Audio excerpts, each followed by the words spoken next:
Please let me kind of briefly introduce myself for especially those of you who don't know me yet. So I'm Gustaw, I'm from Poland. I currently work as a head of business intelligence at Antherium. I'm also the Microsoft Power BI community representative, thanks to Miguel Meyer. I'm also the enterprise DNA platform expert, IBCS certified analyst, and the content creator because I create and publish different materials, mainly through the LinkedIn. I hope it will change to some extent in the nearby future, but so far it's mainly the LinkedIn. So thank you very much once again. Great to see you. And we can start with the main topics of today's meeting.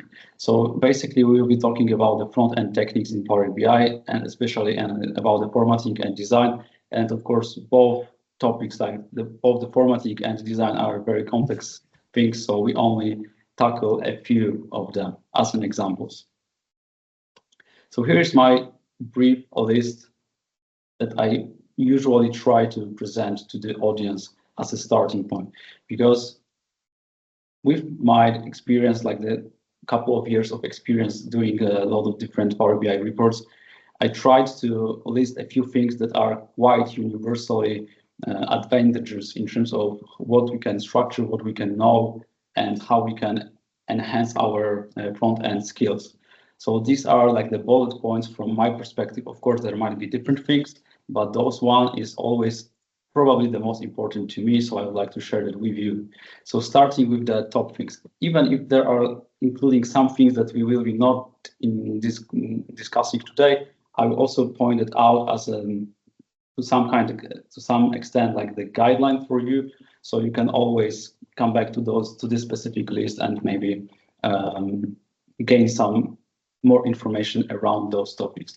So first of all, general data visualization, benchmark and rules. And I also refer to the things which are not specifically related to the Power BI, because I believe there are a lot of different materials that are extremely powerful, extremely valuable, and are not directly related to the Power BI data visualization, but rather in the general data visualization. And it might be things like the IBCS standards, for example, or other main rules in design and data visualization. Then we have the report structure, which might include like the layout, chart selection, knowing which chart to use and in which specific cases, which elements, UI components you would like to introduce, how we can navigate, how we can construct the navigation so the end user have the more pleasant experience using our reports, etc. Then we have a lot of different selected Power BI functionalities, which might include conditional formatting, which gives you the ability to highlight specific data points. Long story short, of course, field parameters, which are not always necessary. I don't think like all reports must contain field parameters, but they can enhance the reports in some cases, make some things more dynamic, interactive. So if we create more interactive, more analytical reports, field parameters might be great. Then we have different types of interactions, slicer synchronization, etc. How the charts and different components talks with each other across different pages and within the same page. Then we have different information like the dynamic text, titles, subtitles, annotations, comments, etc. So text basically, and how we can present that on our reports. Then we might have like the bookmarks. Of course, not everyone are the big fan of the bookmarks, but there are a few good implementations with the bookmarks. So it's generally good to know how we can help use them efficiently. Then we have things like the dynamic formats, which also can enhance our reports in terms of the transparency and readability, etc. We of course then have additional things like the chart enhancement, what we can do in terms of the design, in terms of the formatting options, sometimes through the DAGs to enhance the chart and how they present, how they answer the specific questions within the report.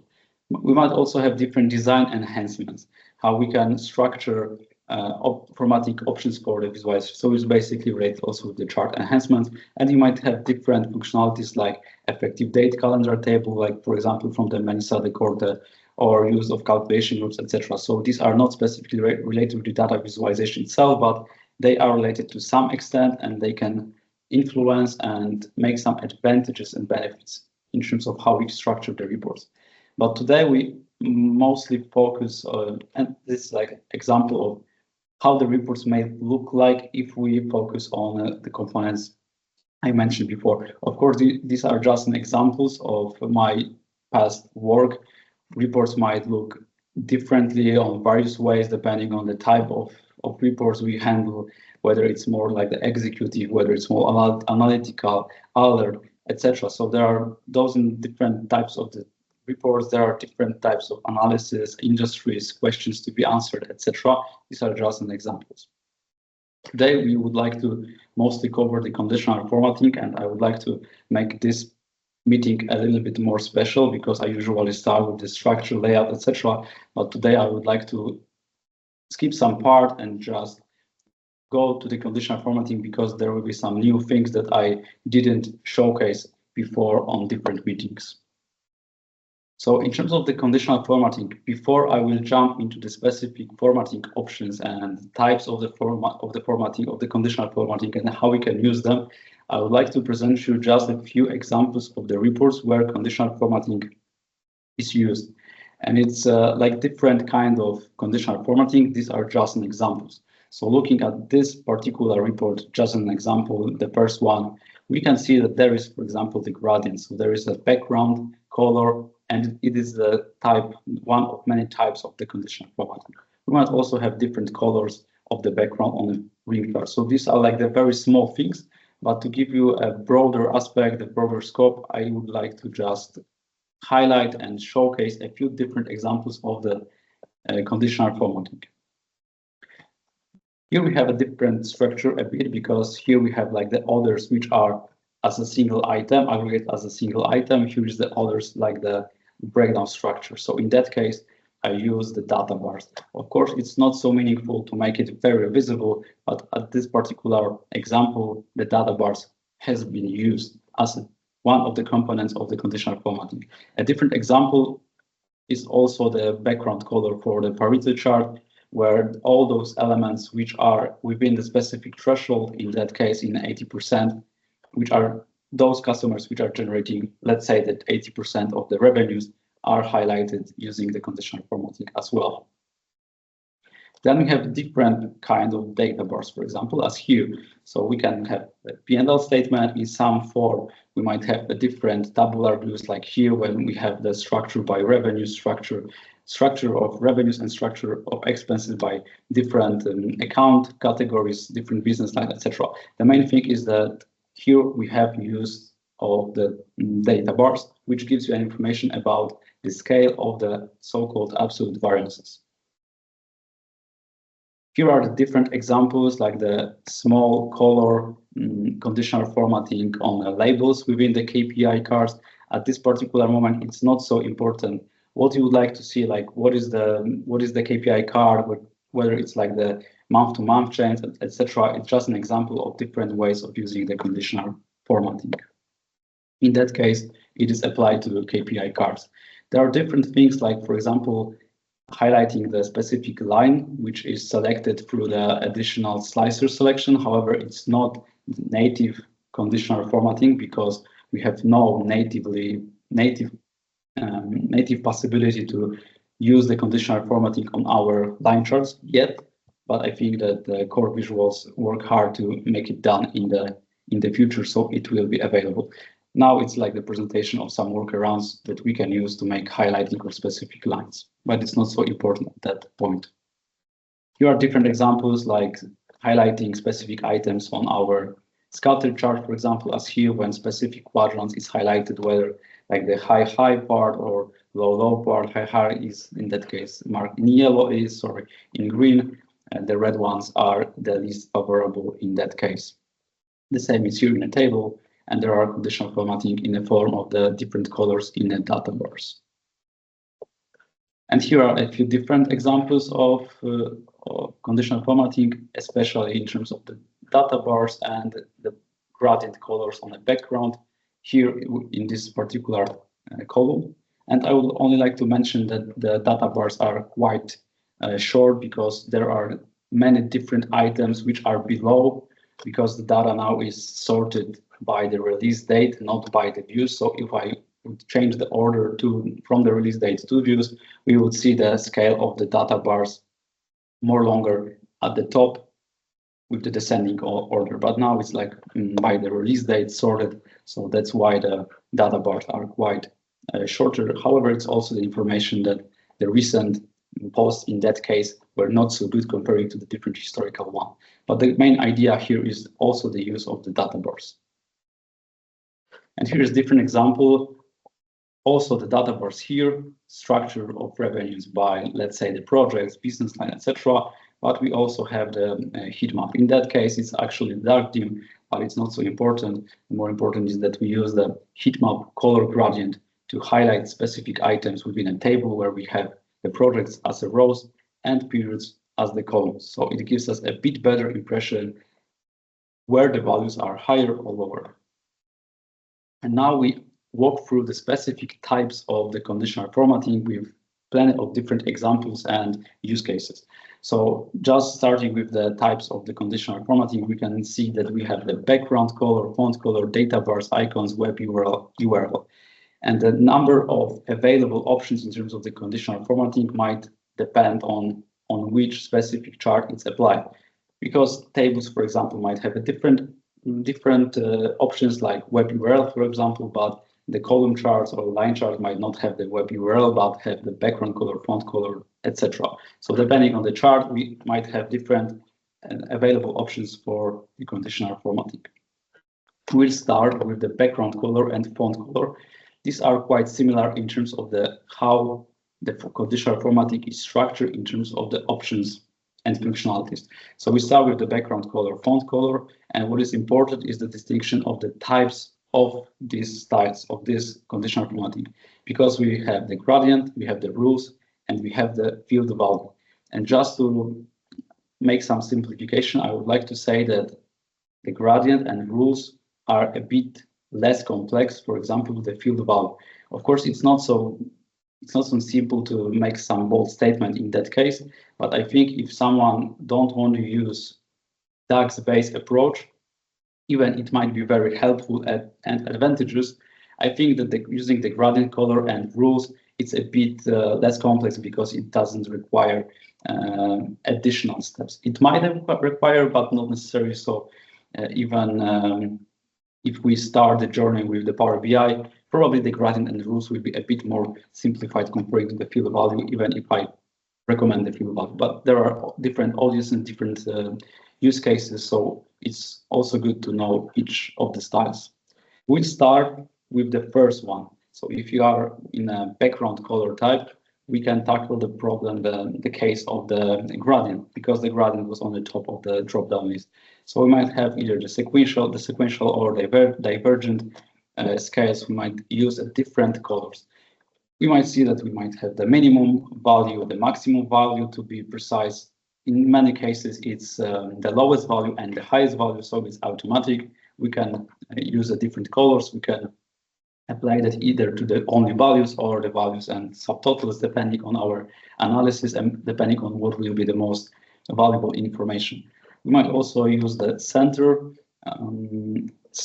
element, which in that case can be also either dynamic or it can be custom. In that case, I put 0 as a 0 baseline as a center, and in that case, everything below 0 was marked with the red in that case, and everything above 0 was marked with the green. So in that case, we can, for example, place that heat map on a variance table to show which variances are negative and which variances are positive.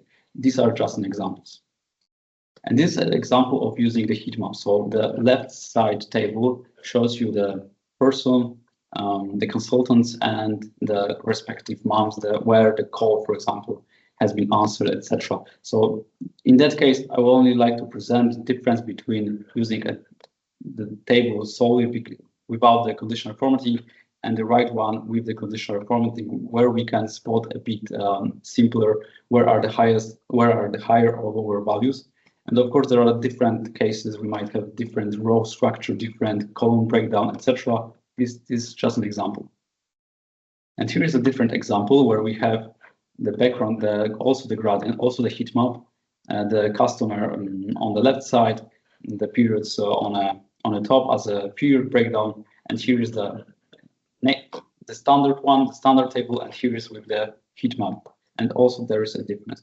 What I would like to also showcase, highlight, is the fact that it's sorted descendingly by the highest value. So it's important because I would like to show you something later on. So we can see the small cursor here that indicating the sorting order by the value. So here is the heat map applied. And we can wonder how we can apply a dynamic heat map. So we can easily turn on or turn off our heat maps. And the first thing we can either use, it's not like presented here, but it's like the thought process.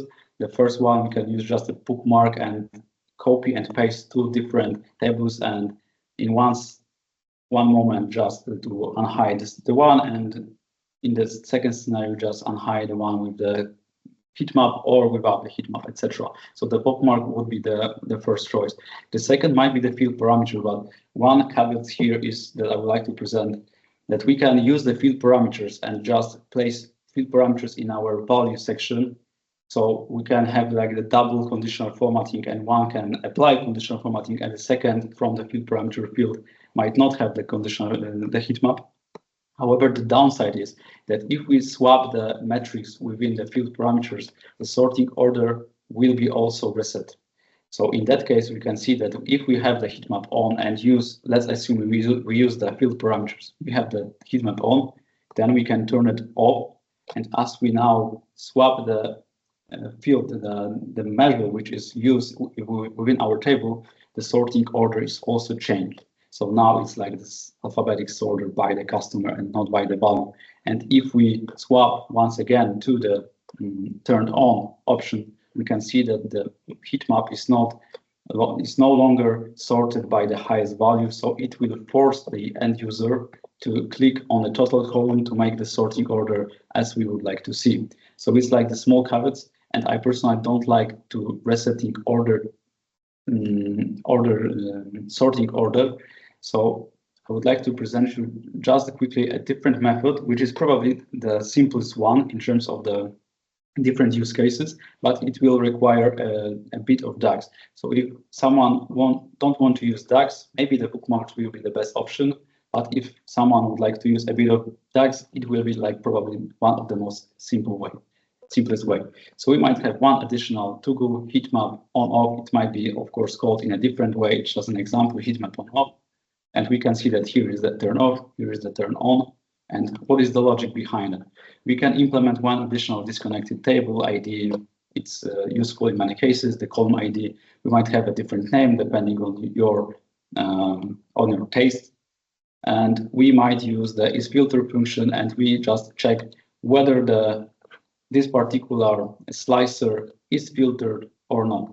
If it's filtered, then retrieve the main metric. The main metric in your case, of course, it might be named in a different way. In my case, it's just the value, the measure which retrieves the value within the table. So it's like my main metric. And otherwise, if it's not filtered, return blank. And one cool feature about the gradient is that we can change the field which is based on. So we don't have to use the native field, the same metric which is applied to the heat map. We can use the different measure. So in that case, we use this particular new measure, in that case, dynamic heat map background color. And from that, the heat map color will be based on this additional field. So in that case, if we turn that on, it will be based on like blank. So everything will be, in that case, white, because it's also important to, in many cases, how should we format empty values? Don't format. It's also important to mark that specific, to choose that specific options. And as the result, we might get a similar result as here. So it's like one of the many different various techniques, but it might be useful in some cases when we need to have the toggle between on and off.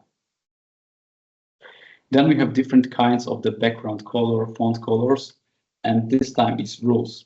So we go beyond the gradient. We are now in a rule mode, and the rules might depend on which column, on which measure is applied. In that case, we use the CF placeholder fag1. So in that case, it's like the hex code. So it's like the text. So we can see that the rules includes different items, different available options on the dropdown. It's like contains, stairs with, etc., because it refers to the text specifically. If we use a different measure, like here, like the budget variance, for example, we might also see that there are different options. So we now can base on the numbers, percentages, and apply some kind of colors. And for users and the front-end developers, BI developers in general, who don't want to use additional DAGs, because it's of course perfectly fine to not use DAGs anytime and every moment, we can apply some basic conditional formatting, and this is the example of how we can achieve conditional formatting when, for example, color font or the background is red when the variance is, for example, negative, so it's below the 0, depending on the measure. And let's say we're talking about the revenues, etc. So if the budget variance is below 0, it's marked on red. It's above, it's highlighted with the green. So it's like the basic logic to be used within the conditional formatting. But it's just an example of how we can apply the rules to achieve different outcomes. And the third style of the conditional formatting is so-called field value. And field value is extremely valuable, especially in those cases when you would like to apply different conditions. And if you would like to make it like more dynamic in sense of we can base that on the measures. So we might have a specific measure with different colors. And if we apply field value, we can always take care of a few specific measures, and we don't have to come back to specific charts and change everything that we might have in a rules, for example. Or because rules, if you would like to change, for example, the color for red and the color for green, let's say, from some reasons, you would have to come back and change every visualization separately, individually. But if we make some conditional formatting, whatever is possible based on field value, we can just change the measures that are corresponding to the chosen red and green or any other color. So there are many other applications of the field value. It generally worth to know and work to gain additional experience in that case. And here will be the different examples of how we can apply the conditional formatting for the background, let's say. So we might have a basic column charts where we have the x-axis borderline, like here, the vertical one. So the main idea here was to apply the different color for all dates up to the certain point, let's say to the last closed month. And let's say it was like the September as an example, and everything which is considered as future, it should be gray. As an example, of course, it might be different kind of colors, but in that case was gray. And of course, you might also see that it's not only about the changing the columns, but also changing the font colors. And of course, it's not obligatory in every report. It's not like the rule or standard that every time the colors should be highlighted in such way as I present you here, but it was the use case where such kind of conditional formatting were important. So I will show you how to implement it with the calculation groups, because it's like the calculation groups might be a bit trickier comparing to not calculation groups because of the few factors. But let's break it down. So in calculation groups, we have to make some tweaks and some additional workarounds to make it done. So let's say we'd like to apply the conditional formatting on our colors. So not visible here, but it's like the formatting options for the columns. And we can apply that as a color of the column. But the very important thing here with the calculation groups, as an example, is to use the field value and to use CF placeholder. It can be named in a different way. And the placeholder here is just a random hex code based color. In that case, it's like the color white, but it's not important because the calculation groups will like recalculate specific colors, no matter which hex code we would place it here. Sorry, because it's only like an example, like a placeholder. Sorry, like a placeholder. So in that case, if we apply the placeholder, you can see that the chart will look like that. So everything will be white because we apply the hex code, which is corresponding to the white color. And what we would like to achieve is this particular layout where the actual colors are applied. So the dark one for the up-to-date periods, and the future should be gray in that case. So if we create a conditional formatting calculation groups, and we might have specific items, we might apply the specific items, calculation items within our charts. as a slide, as a filter from the filter pane and the visualization filter level. So in that case, it's like the sample formula for that one. It's a bit more complicated because of the using the different conditional formatting for the labels and different for the columns. If I would like to have only one fixed color for the labels, sorry, not for the labels, only one color for the, only one color for the labels and two colors for the columns, it will not include this particular section. So it doesn't require the CF placeholder file 1.2, it will only require that one. But the main logic is that we might have the measure which gives you the border date. So what is the last close period in that case? What is the max date within the context of the chart? So on what level of one period the column is at the current level? And the result is, if the selected measure is placeholder and placeholder was placed as a conditional formatting within the field value, so the item will know that, okay, in the conditional formatting, we use the CF placeholder file 1, so use a different logic. So it will rewrite our wide hex code with this logic. So switch through if the data, so if all the columns are greater than the max date, than the border date, which is marked with the vertical line, it will be gray here. If it's not greater, but it's lower date, earlier date, it will be highlighted with the dark as here. And in the second way, I also have the secondary variant with the color for the labels, because the labels are a bit different color comparing to the columns, whether it's looks similar, but it's a bit different shades of gray. So I use the CF placeholder for the font level, for the font conditional formatting. That's why I also incorporate a bit, a few additional lines of code. And if it's not either selected the placeholder 1 or placeholder 1.2, retrieve the selected measure. So it will effectively retrieve all the values, etc. So the main idea here is to use the placeholder to apply the color. And then if we have the chart which look like here, and we apply our calculation item, which is called however you would like to call them, I call them as like the actual and budget timeline columns. And it should be rather like actual plus forecast, but it's like an example.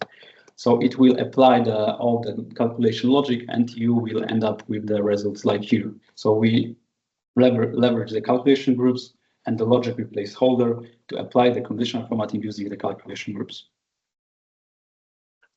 One additional information about the vertical line, it's created using the one additional measure, which is applied on the additional analytical pane. If we go to the x-axis, that one was actually the combo chart, so there is no like a constant line. There are less features comparing to the line charts or column charts. Combo charts like have a bit less information, a bit less options, but we have still an x-axis constant line. So it also can be dynamic. So if we pick the value as a dynamic options, we can pick some specific measure. And my measure was the max of the date which was picked on a single select slicer. So you can imagine on a report page, you might have one single select slicer which determine let's say the last closing period, etc.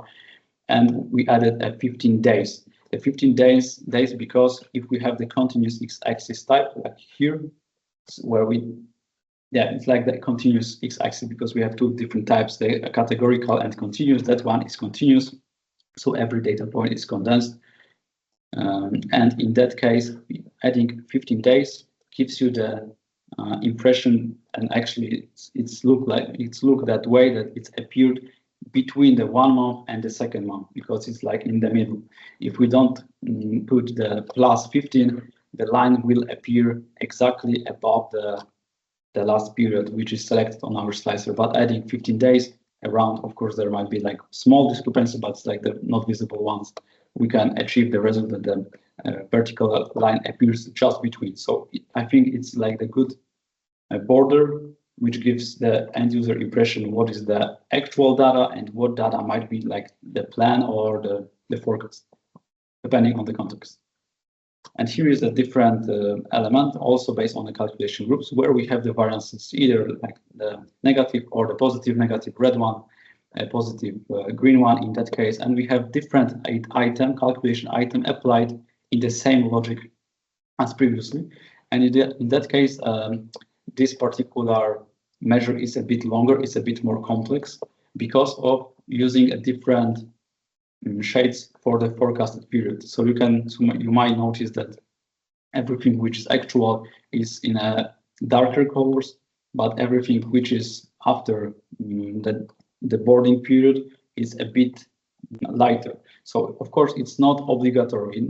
It's not always necessary to apply like more colors, etc. In that case, I wanted to highlight in a different way the future periods, but it's of course if we want to use only like the 0-1 color without different shades, etc., this particular measure would be a bit simpler. And the logic is the same. If selected measure is the placeholder V1, we also check whether it's the date which is above max or not, and depending on the value, because we have to check whether the value is above 0 or below, because if it's above, gives green, if it's below, return a red. So the logic is a bit more extended, but it's similar to the previous one. And the end result is that we can achieve a different conditional formatting, which works well using the calculations. But just to say that those small attentions to detail really just make it pop out.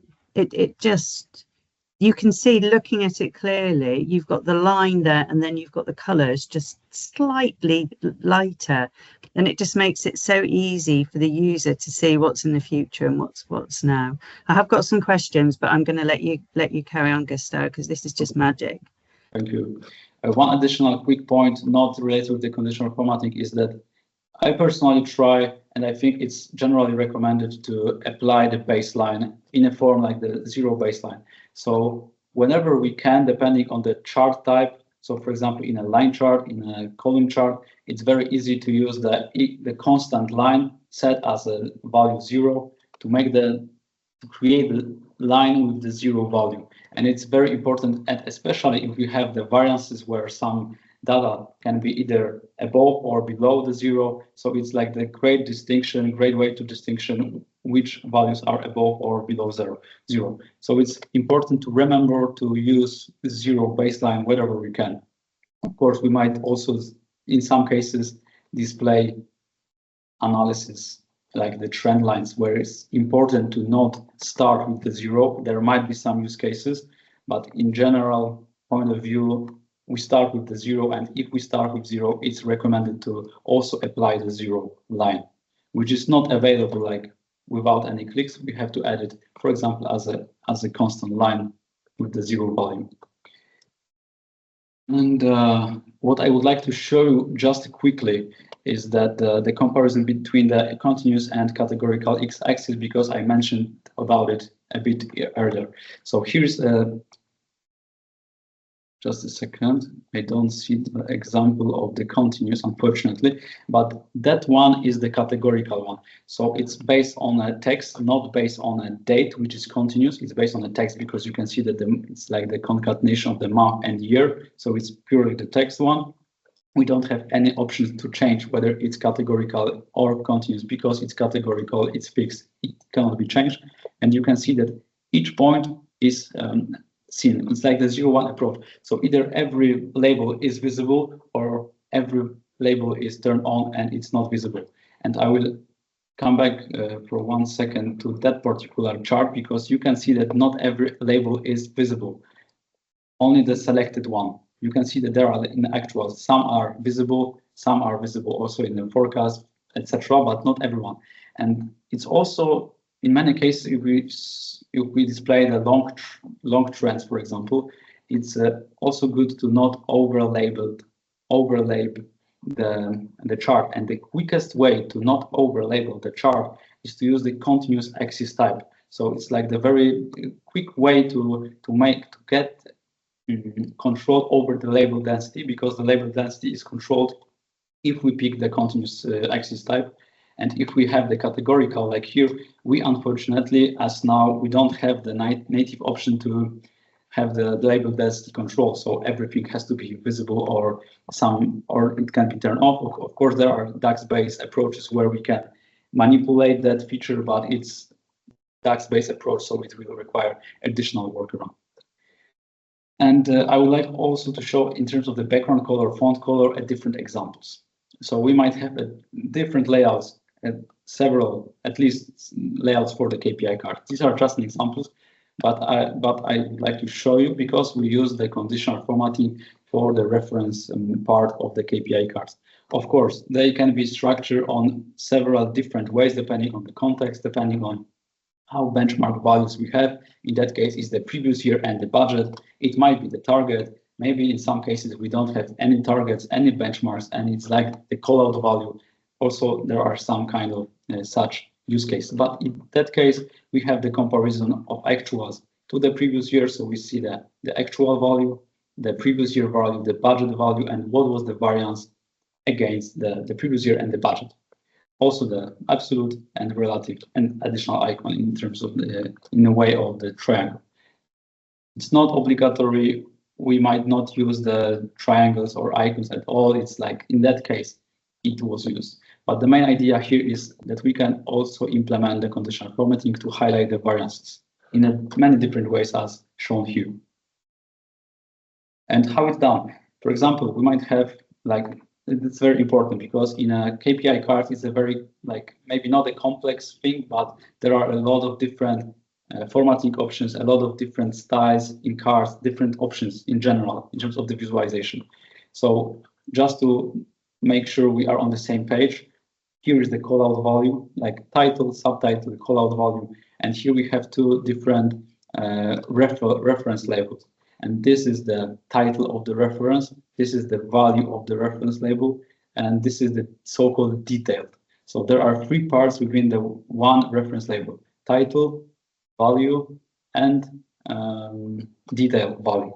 Detail, yeah, actually details, it's so-called details, if I remember correctly. And in that case, it's like the concatenation of the absolute variance, sign, pipeline, probably, I'm not remember how it's called, relative variance, and sign. And it's applied to font color. It might be also applied to the background color. In that case, it's transparency 0. I could also turn that off, but it was on because I was like manipulating with the transparency just for the working purposes.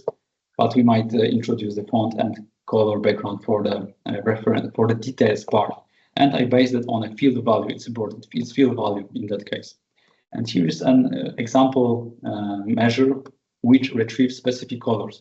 So I always try to keep my variance colors, like the positive variance color, negative variance color, let's say also the neutral variance color, on a separate measures, let's say. We might also have like the table, but in many cases I keep them as a measure. And I also refer to the metric.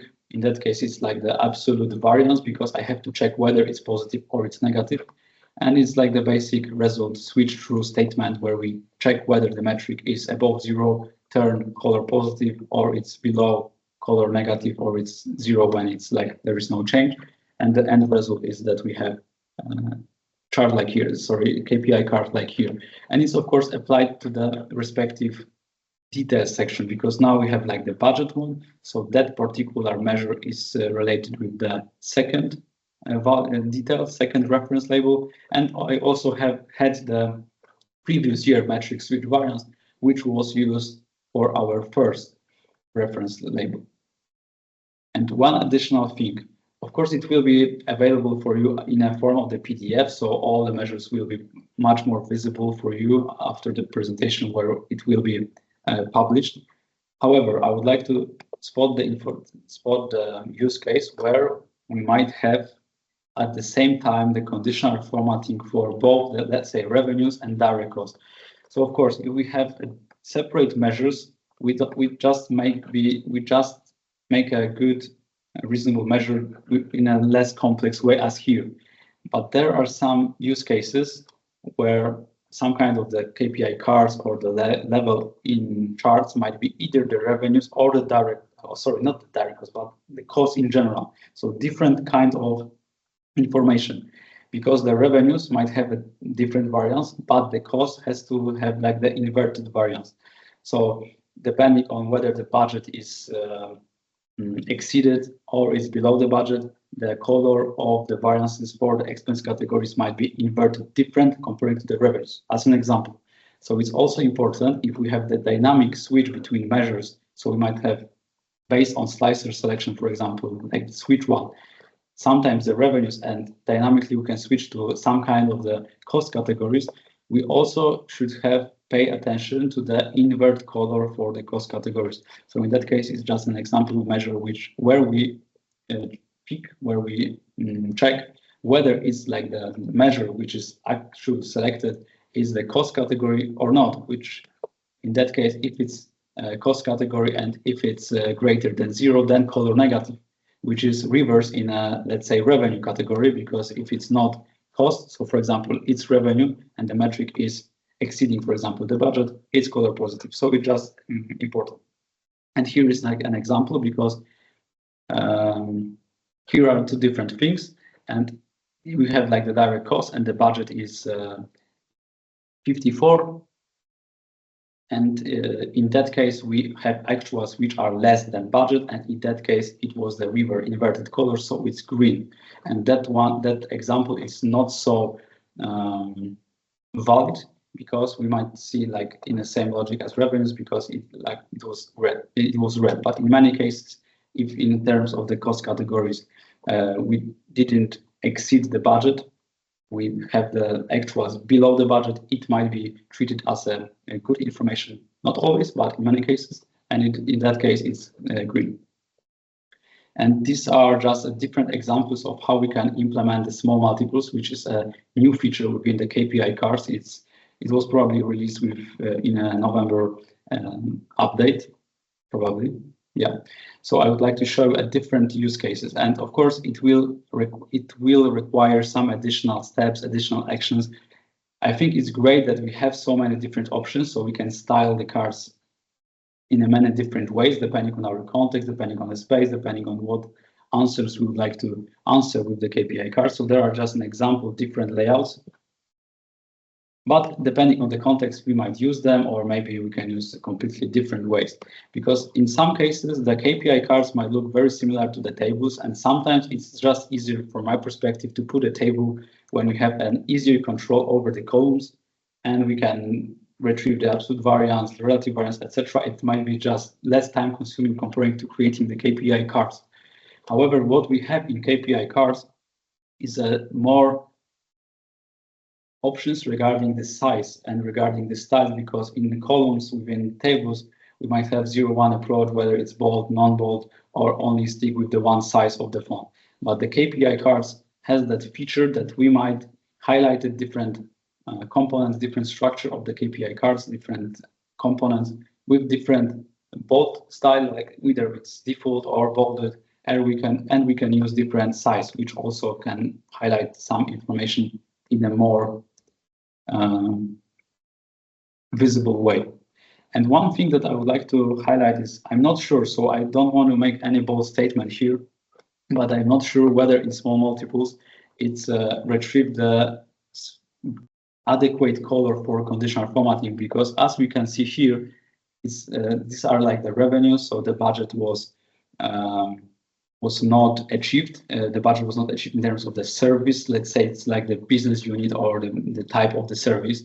We have the service transport. Here is not achieved, and here is exceeded, but it's still in red. So maybe it's the case of my measure, but maybe it's the case that the small multiples now don't reflect also the field of value conditional formatting effectively. So any bold statements, I just have to test it more before I would know whether it's the case of the small multiples, because they are in the preview features. But I would like to just mention about it because we can test it simultaneously. Everyone can just take it and test it, etc. Yeah, I can see exactly what you mean. We're coming up to just before 10:02, so I know you wanted a bit of warning before, but this is just brilliant, Gustaw. I've got questions, but you know, it's just excellent. So keep going for. Okay. You know. So if we should like stop at some moment, please let me know, and I will just finish because I have probably more slides than time. So just let me know. Should we go another 5 minutes or so? Because I appreciate you've been speaking non-stop for 50 minutes, which is a big ask from you. So we'll go another 5 minutes, and we can always make time for you to come back. But this is the amount of just respect, I would say, in the comments and the icons is just overwhelming. So I'm going to give you another 5-10 minutes, and then I'm going to let you go for your sake rather than us, because as someone has just said, we could watch you all day, and I'm not going to do that to you. So we'll give you another 5 minutes, and then we'll call you back in, if that's okay. I have time for all of you today, so no problem. No problem for me. It all depends on you, how long it should take. So let's go with different examples to just show you a few different things. It's like an example of how we can combine the KPI cards with the different charts, like the line charts, combo charts, along with the slicers, with just an example of combination of few different techniques, because we mentioned about the KPI card, and here is how we can implement the KPI cards along with different charts. Of course, depending on the context, it's not always required to make it as it here, but it's just, we are talking about the designs and conditional formatting, so it's good to show you different examples. And here, like, for example, we might have the different KPI cards with the impression, average engagement rate, new followers as an examples, and one additional chart, which are filtered through the additional tile slicer, which cover the KPI cards. So it's like a nice addition. In some cases, it looks like it's like the very niche technique, and it's true, but I also incorporated in a few our real use cases. And it's just funny that in many cases, it's very practical and user-friendly. Of course, that one is my own personal data in terms of the LinkedIn production, etc. But we also implement similar functionalities in our real business users, and they really like the functionality. So I would like to show you that, of course, there is like a bit of additional workarounds, etc. But on our KPI cards, we can overlay the slicer, which is transparent, but for the selected one, it's like wrapped, for example, with the border as here. Those one are a little bit more shaded because like the semi-transparent background of the slicer. Here is like zero transparency, so like 100 transparency, so everything is visible here. We have only the border, so now the new followers has been selected and the chart reflects the new followers. Of course, it's PNG, it's also it's only the screenshot, but if we would click on average engagement rate or impressions, the chart will reflect the information. So it's nice. It's nice addition, nice combination of KPI cards with the slicer and with the chart. Next, we go with the data bars. No. We have the data bars as another example of the conditional formatting. And here we have like the positive, negative bar and axis. So we have 3 elements to be determined. In that case, just to let you know, it refers to the one of the sample reports, and the data bars might look like that. Of course, it's only an example. There are many different ways of structuring them, but it's like the what the information, which items has the highest value. So the data bars gives you the information about the scale. And it might also be reflected in form of the variances, let's say. So we might use the different colors. So the positive might be the red, negative, the green, or vice versa. That one was related with the expense category. So it was like the reverse color. It would be more transparent if I would show you like the positive, the green one, and the negative would be the red one. But in that particular case, it was the value and the x-axis color. And here is an example of the data bars for the actuals, a little bit darker, and the green or red data bars for the variances. Just an example. And here is just a quick information how we can implement a variance data bars as a separate column. It's not always recommended, because if we use the data bars as a secondary, as an individual column, it also requires a more performance in terms of the it will take some time to render the visualization because we use one additional measure. However, in some cases, if we can use additional measure and place that within our table, because it does not impact the general performance so much, so we can use that. It's also a good way to make it more transparent, because if we would place, let's say it's like our main variance column with the values, it's in a million. So let's say the plus millions is the positive variance, and let's say minus something, it's like the -1. Of course, the reverse color, because we deal with the expense category in that case. So it's like a very important distinction that to let you know, it's like the expense category. So the variance is in inverted color. But the main case here is we can use it within this value column, but it wouldn't be probably so visible of how the data bars are presented as a background for the values. So in some cases, if we can do that in such way, because it does not have so much impact on a table, on a visualization, we might use one additional measure, which is shown here. So the variance, this particular field is that field. Then we have the placeholder. It's like the standard blank, which doesn't requires additional performance, etc. And after that, we have one additional duplicated measure, also with the variance. It's placed here. And we have the implemented format in a form of the 3 semicolons. Probably not sure if I remember correctly the name of those signs, but maybe it's semicolon. So 3 times semicolon, it gives the impression that the values are not visible. So in that case, we only see the data bars. And it's very practical because it also become invisible on the subtotals and totals. So it's very convenient way to make the values invisible, and only to show the data bar. So it's like the quick hint. And here's another quick hint of how we can use, for example, the concatenation within the table. So we can concatenate through the measure like absolute relative variance in such form, but it's generally, in my opinion, not recommended. And I would rather stick with such kind of the concatenation probably only when dealing with the KPI cards. So in KPI cards, in my opinion, it's a bit more legit to use the concatenation in such form as here, comparing to the table, because we lose the ability to easily compare the values vertically. So in that case, if we have like a lot of different signs and concatenation of different length of numbers, we can see that it's not vertically aligned. So it's not easy to analyze the data. But here is a quick example when we don't have any kind of the conditional formatting, which we might have, we might want to have, but in that case there is no conditional formatting, but it's a bit more, it's a bit easier to compare because we might have vertical alignment because everything is in a separate column. So I would rather stick with such kind of implementation rather than that one. And one additional step further, in maybe not in any case, because it's not always the case to use the data bars, but the good thing about the data bars, it gives you the scale, it gives you the information, how much that either positive or negative variances is meaningful, because using only the colors as here or here gives you the 0, 1 information, whether it's something above or below. But there might be some situation where it's like the very, very marginal above, very marginal increase or decrease, etc. And it still will be either red or green.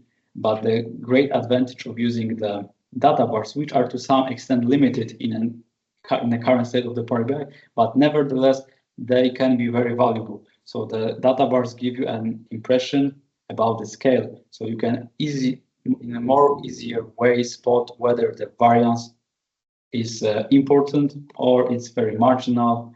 It's like the very huge negatively or very hugely positive, or it's like very, very close to the benchmark. So I think it's good to use the data bars because it's our strong visualization tool in Power BI. It just makes it jump out and look so incredibly clear. I'm gonna pull you out because I know some people will have to go. But and I have questions for you, Gustaw. But this is just awesome, and a huge thank you for the PDFs. And please, can you come back and finish off, because I suspect if I didn't stop you, we'd be here until 9. Which I mean, look at this. It's just the claps. Someone said I've got some of the questions which I've captured, but I think for me, I don't think I've ever seen so many hearts and applauses and claps from any presentation. And somebody said this is showing the difference between a good report and a great report, and the attention to detail that you have thought about and you have captured and you have put in is just beautiful. It makes the report so easy to see and to read. And you know, would you mind if I just go through just a couple of the questions? So I think one of the key ones was how much time. So one of the questions, I think it was Fernando, said, how much time do you spend, you know, when you have the report? Do you get involved in the data modeling, or are you sort of primarily visualization? Depending on the context. So in many cases, I rather handle the front end part. So the big part of the modeling has already been implemented, but it's not always the case. So in some reports, I also take care of the modeling, and some kind of the front end development also required to make some modeling changes in terms of its connected tab, field parameters, etc. Yeah, good question. And this is sort of one of the questions was about techniques for choosing a color palette and choosing the right visualization. And how have you learned this? Because I think that will answer all of them. How have you learned? Is this something you've always been interested in, the design? How do you know the right visualization or the color palette? I think that it comes with the practice, to be honest. Maybe there are some additional factors that comes to play, which maybe I'm not even aware of, but I really spend a lot of time creating the reports. It's like many additional hours, not only in a regular basis, because I work on a daily basis for 5 years with the Power BI in my professional work at Ethereum. I also have a tons additional hours after the work, like thinking and looking at various different kind of the reports, etc. Also following right people in a community, which gives a lot of different knowledge, etc. So it's like the combination of many different things, but to let the audience the information why I might have some like detailed eye, I think it's mainly because of the tons of hours like looking at the report visualization, etc. Yeah, I think, you know, that's the perfect, you don't get as exceptional as you are, and I think probably you're one of the best in the community that I've seen without spending that much time and expertise and passion and diligence and just hours and hours of becoming that good. But so incredibly valuable that you share this with us, and to share the PDF with your measures, it gives people a chance to practice for themselves and to use the practical concepts that you've built in a way that they can use them. And Jude said, as you've published any templates that people can use as well. Long story short. Yeah, please go on. Yeah, so just Jude said, have you published any templates? And Tim, a fellow Enterprise DNA lecturer, has said FP20 Analytics has monthly challenges as well. And you post some amazing posts on LinkedIn, which people can follow. And I haven't got it to hand, but I've got it on because I'm on my laptop, but on my desktop, I've got a link to Gustaw's Power BI report, which you can click on, and it takes you where you look at all the number of people that have interacted with your different posts, and then you can go from that report and actually look at that report. I haven't got it to hand. I'll pop it into the meetup and into the chat. But there's a brilliant, all of your posts on LinkedIn are absolutely brilliant. And Dashboard Duel, Brian is saying about real world projects using actual data. I've seen you post on that, Brian, in support of real world problems and non-profit clients. And Clara, Gustaw's details are on the LinkedIn page. If you go to the LinkedIn page, you'll be able to find Gustaw on there. Thank you, Ithman. So you ask and someone puts it in the chat for you, Gustaw. So Gustaw is going to share the PDF with us, and we're only on icons, and I can't stay for longer because I have to go. But can I ask you to come back and finish off the icons and the web URL for us? We'll talk dates, because if you've prepared it, it would be absolutely amazing if we could have you back. No problem, Sue. Would that be okay? Yeah, of course, no problem. And the good thing is also that I think there will be like occasion to share a lot of different information with you, because I'm planning to run the platform soon. So there will be like the good place where we can work together through the workout. Definitely. And I think what I would say to everybody is you have had an hour from a master in his knowledge. So before our next session, which we will set up, I want to see you playing with these, and I want you to tag Gustaw in your Power BI reports to say thank you. One of the guys, I can't remember, Joao, he said, you've just shown him how to do something. I'm scrolling through the chat. You've just shown him something that he's been trying to do at work. So he's going to try it out now. And if it does, then he can be on holiday for the rest of his sprint, because he'll have achieved what he should have been achieving. So what you've shown us today is actually going to have, I think, some real difference and help people with actually getting their reports. And Brian said you can see your influence on many of the submissions in many of the data visualization reports. Any last questions for Gustaw before I let him go? Yeah, Nigel said thank you for a truly brilliant presentation. And thank you to everyone. Anthony, I'm very happy to have organised this. Have you put it in there, Marja? So someone's put in a link to your Power BI report, which, yes, thank you. So if you have a look in the chat, you'll see Marja's put in the chat Gustaw's report. I've got that bookmarked, Marja. So you can click on it and it shows you all of your Power BI report, and that Power BI report takes you to each LinkedIn page where you've posted about the different techniques that you've used.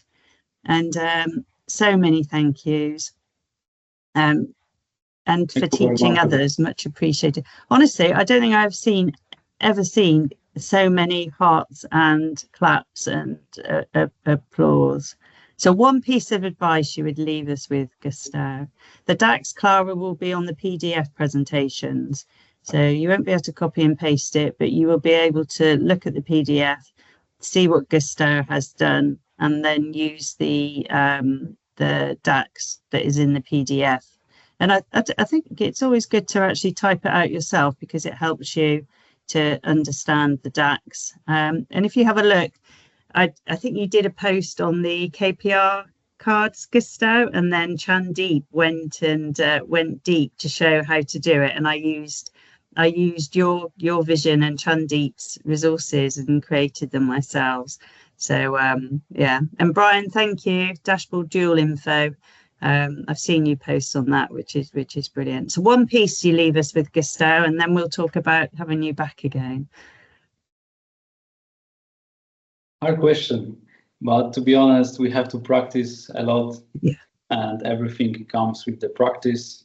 And I think that like learning from the people inside the community is a very huge thing. So I recommend, I always try to recommend certain people to follow. So I think if we have another meeting when I will be describing the icons and web URL, I will give you maybe when I attach that in a PDF presentation, all of the list of people that is very recommended to follow. So it's like the very basic guideline and very good benchmark for everyone to progress and to learn. Yeah, definitely. I will. I'm going to email you later and see. Let's sort out a date and have a chat with Anthony and see if we can. I've got an idea, so I'll see if Anthony and Gustaw will go with it, and take it from there. So a huge thank you, everyone. This is our 50th session for this user group, and I'm absolutely thrilled to bits that we've reached so many people. We've got over 1,300 members, and our YouTube is growing from strength to strength. Please, anyone, if you want to present, it's a chance and you think you'd like to get some experience in presenting, you know, it's all about growing together. And that was the sort of the whole vision behind this, is to set it up a weekly thing where we grow together and we learn together. And there's enough work for all of us. So we can all have joyful work, doing fun things and learning from each other. And lovely people, I'm not doing yoga. I'm going off to have a few glasses of bubbles with some friends tonight. But I'm so thrilled, Gustaw, and a huge, huge thank you. I will make this upload it onto YouTube, and I'll talk to Gustaw and Anthony, and we'll see if I can twist Gustaw's arm to be back sooner rather than later. But have a lovely evening, everyone. Gustaw, you rock, my friend. Awesome. Thank you very much. Thank you so very much. Please follow Gustaw on LinkedIn because he's absolutely brilliant. And take care all, and I will stop recording now. Thank you very much too. Thanks everyone. Yeah, no problem. I know you could go on, but I'm just trying to stop it. I know you could go on, but I suspect we would be. Oh, thank you, Jude. I will.